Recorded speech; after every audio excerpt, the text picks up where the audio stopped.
ಎಲ್ರಿಗೂ ನಮಸ್ಕಾರ. ನಾನು CM Shahbaz Khan, national pharmacist commission ಅಧ್ಯಕ್ಷನಾಗಿ ಕೆಲಸ ಮಾಡ್ತಾ ಇದ್ದೀನಿ. ನಿಮ್ಗೆಲ್ರಿಗೂ ಗೊತ್ತೇ ಇದೆ, ನಾವು ಒಂದು ಬಿಲ್ ಪಾರ್ಲಿಮೆಂಟ್ ಅಲ್ಲಿ ತರಬೇಕು ಅಂತ ಹೇಳಿ 2023 ಇಂದ ಎಷ್ಟು ಕಷ್ಟಪಡ್ತಾ ಇದ್ದೀವಿ ಅಂತ ಹೇಳಿ.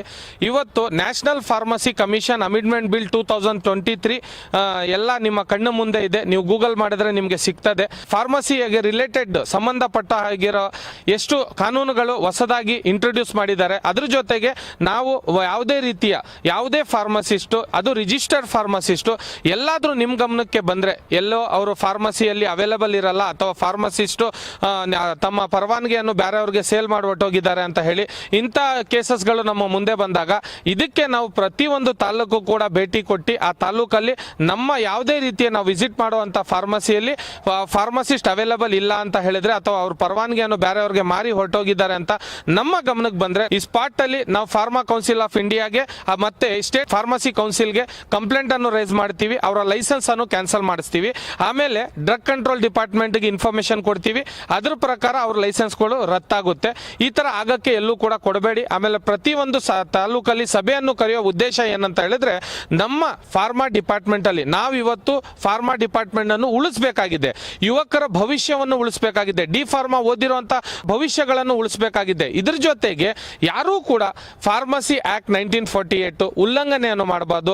ಫಾರ್ಮಸಿ ರೆಗ್ಯುಲೇಷನ್ ಪ್ರಾಕ್ಟೀಸ್ 2015 ಅದನ್ನು ಉಲ್ಲಂಘನೆ ಮಾಡಬಾರ್ದು. Drug and cosmetics act 1940 rule 1945 ಅನ್ನು ಉಲ್ಲಂಘನೆ ಮಾಡಬಾರ್ದು. ಫಾರ್ಮಸಿ ಕೌನ್ಸಿಲ್ ಅವರು ಒಂದು ಸತಿ ನಿಮ್ಮ ಹೆಸರು ರಿಜಿಸ್ಟರ್ ಇಂದ ತೆಗೆದ್ಬಿಟ್ರೆ ಆಮೇಲೆ ನಿಮ್ಮ ಲೈಸೆನ್ಸ್ ಯಾರು ಕೂಡ ಪರವಾನಗಿ ನೆಕ್ಸ್ಟ್ ನಿಮಗೆ ದುಬಾರ ಸಿಗಲ್ಲ ಅಂತ ಹೇಳಕ್ ಇಷ್ಟಪಡ್ತೀನಿ. ಇದ್ರ ಜೊತೆಗೆ ನಾವು ಕರೆಯುವಂತ ಸಭೆಗೆ ಪ್ರತಿಯೊಂದು ಫಾರ್ಮಸಿಸ್ಟು ಕೂಡ ಇವತ್ತು ನಿಮ್ಗೆ ಗೊತ್ತಿದೆ, ಫಾರ್ಮಸಿ ಅಧಿಕಾರ ಆಂದೋಲನ ತಂದಿದ್ದೀವಿ.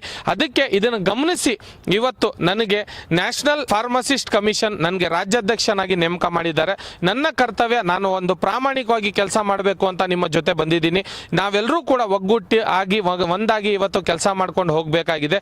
ನೀವೆಲ್ಲರೂ ಕೂಡ ನನಗೆ ಫಾರ್ಮಸಿಸ್ಟ್ಗಳು, ರಿಜಿಸ್ಟರ್ ಫಾರ್ಮಸಿಸ್ಟ್ಗಳು ನನ್ನನ್ನು ಸಹಾಯ ನೀಡಬೇಕು, ಬೆಂಬಲ ಕೊಡಬೇಕು. ಇದ್ರ ಜೊತೆಗೆ ನಮ್ಮ ನ್ಯಾಷನಲ್ ಫಾರ್ಮಸಿಸ್ಟ್ ಕಮಿಷನ್ ತಂದಿರೋ ಅಂತ ಒಂದು ನಿಮಗೋಸ್ಕರ ರಿಜಿಸ್ಟರ್ ಫಾರ್ಮಸಿಸ್ಟ್ಗಳಿಗೆ, ನಮ್ಮಲ್ಲಿ ಮೆಂಬರ್ ಆಗಿರೋರಿಗೆ 1 ಲಕ್ಷ ರೂಪಾಯಿ ನಾವು ಇನ್ಶೂರೆನ್ಸ್ ಅನ್ನು ಕೊಡ್ತಾ ಇದ್ದೀವಿ. ನಿಮಗೆ ಯಾವುದೇ ರೀತಿಯ ಆಘಾತ ಆದ್ರೆ, ಅಪಘಾತದಲ್ಲಿ ನಿಮಗೆ ಅದು ಉಪಯೋಗಕ್ಕೆ ಬರುತ್ತೆ. ಆಮೇಲೆ ನಿಮ್ಮ ಜೀವನಕ್ಕೆ ಒಳ್ಳೇದಾಗುತ್ತೆ. ರಿಜಿಸ್ಟರ್ ಫಾರ್ಮಸಿಸ್ಟ್ RPಗಳು ಅವೈಲೇಬಲ್ ಇರಿ. ಆಮೇಲೆ ಯಾವುದೇ ರೀತಿಯ ಲೈಸೆನ್ಸ್ ಗಳನ್ನು ಬೇರೆಯವ್ರಿಗೆ ಮಾರ್ಕೊಳ್ಳೋಕೆ ಹೋಗಬೇಡಿ.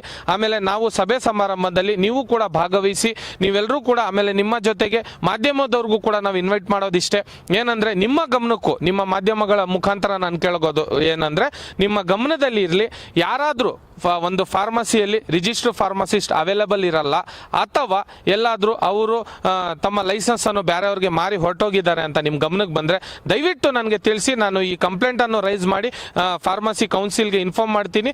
ಅವಾಗಲೇ ತಕ್ಷಣ ಅವರ ಮೇಲೆ, ಯಾಕಂದ್ರೆ ಫಾರ್ಮಸಿ ಕೌನ್ಸಿಲ್ ಕೂಡ ಇನ್ಸ್ಪೆಕ್ಟರ್ ಇರ್ತಾರೆ, ಅವ್ರದ್ದು ಅವರು ಚೆಕ್ ಮಾಡ್ತಾರೆ, ಬಂದು ಇನ್ವೆಸ್ಟಿಗೇಷನ್ ಆಗುತ್ತೆ. ಅದೇನಾದ್ರೂ ಗಂಭೀರವಾಗಿ ವಿಷಯ ಇದ್ರೆ ಕೋರ್ಟ್ಗೂ ಕೂಡ ಸುತ್ತುವಂತ ಕೆಲಸ ಆಗುತ್ತೆ. ಅವರು ಕೋರ್ಟ್ಗೆ ಹೋಗ್ಬೇಕಾಗುತ್ತೆ ರಿಜಿಸ್ಟರ್ ಫಾರ್ಮಸಿಸ್ಟ್, ಯಾಕಂದ್ರೆ ಅವರ ಲೈಸೆನ್ಸ್ ಮೇಲೆ ಬೇರೆಯವರು ಪ್ರಾಕ್ಟೀಸ್ ಮಾಡೋ ಹಾಗಿಲ್ಲ. ಆಮೇಲೆ ಫಾರ್ಮಸಿ ಆಕ್ಟ್ 1948 ಉಲ್ಲಂಘನೆ ಮಾಡೋ ಹಾಗೆ ಇಲ್ಲ. National pharmacy commission amendment bill 2023 ಅದನ್ನ ಪಾಲನೆ ಮಾಡಲೇಬೇಕು ಕಡ್ಡಾಯವಾಗಿ. ನಮ್ಮ ಕಮಿಷನ್ಗೆ ನೀವು ಯಾವುದೇ ರೀತಿಯ ಕಂಪ್ಲೇಂಟ್ ಇದ್ರೂ ಕೂಡ ರೇಸ್ ಮಾಡಬಹುದು, ನನಗೆ ತಿಳಿಸಬಹುದು. ನಾವು ಇದಕ್ಕೆ ತಕ್ಷಣ ಅದು ಅವರ ಮೇಲೆ ಕ್ರಮವನ್ನು ತಗೋತೀವಿ ಅಂತ ಕೇಳ್ಕೊಂತ ಇದೀವಿ. ಧನ್ಯವಾದಗಳು.